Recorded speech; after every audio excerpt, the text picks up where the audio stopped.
Good evening, everyone.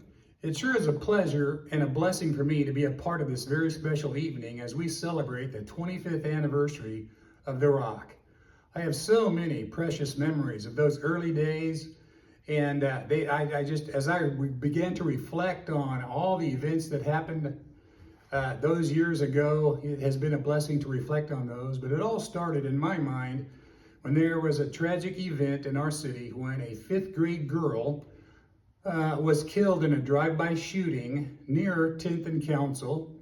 And that fifth grade girl had been a student of one of our teachers by the name of Marilyn Denson, who attended the church that I was the associate pastor at, Bethany First Church of the Nazarene. Marilyn had been a teacher in that elementary school called Greenville Elementary School for many years, and that young girl had been in her class when she was in the third grade. So on the day of her funeral, Marilyn and I met in my office after the funeral, and Marilyn wept bitterly.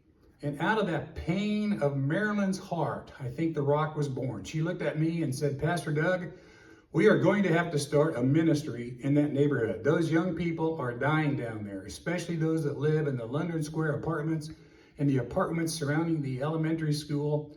And so what I did, I went to Pastor Mel McCullough, who was the pastor of the church at that time.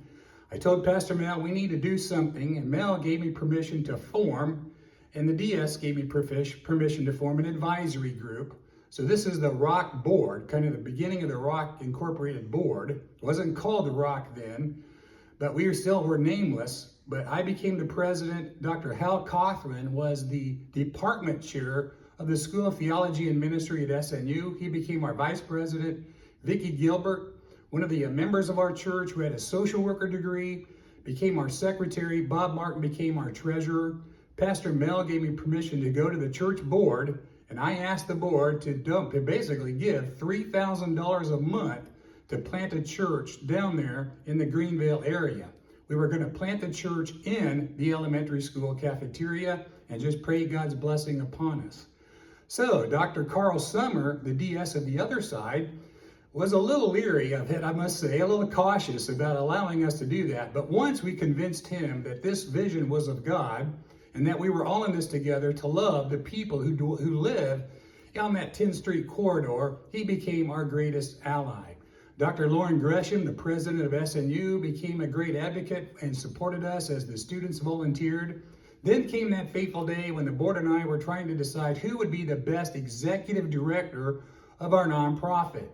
And I recommended Jerry Appleby, who I had met in Orlando, Florida, when I was pastoring St. Petersburg First Church of the Nazarene in St. Pete, Florida.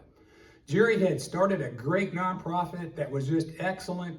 So on that fateful night, I still remember when I called Jerry Appleby in Orlando and did my best to convince him, with God's help, to pack up and move from beautiful Orlando, Florida, to beautiful Oklahoma City. And thank God Jerry agreed to do that. It took several phone calls, lots of prayer and fasting, but Jerry finally agreed to come up and be our first executive director. And then I asked him who would be good to pastor the church. And how about Jerry's son-in-law?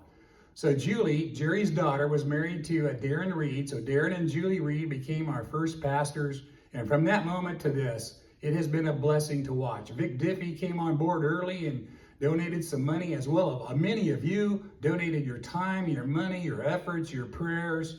And it's been a wonderful thing to watch how God has anointed that incredible ministry called The Rock. We have been given great pastors along the way.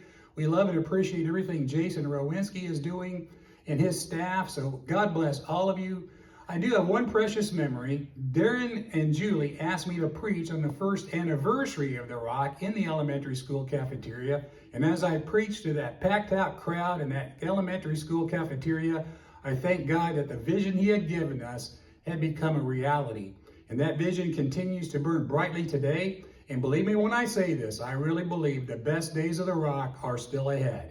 So God bless you. Thank you for your support. To all our partners, thank you for your support, your efforts, your kindness, your prayers, your volunteer hours. Thanks again for allowing me to be a part of this. And I say God bless The Rock and God bless all of you.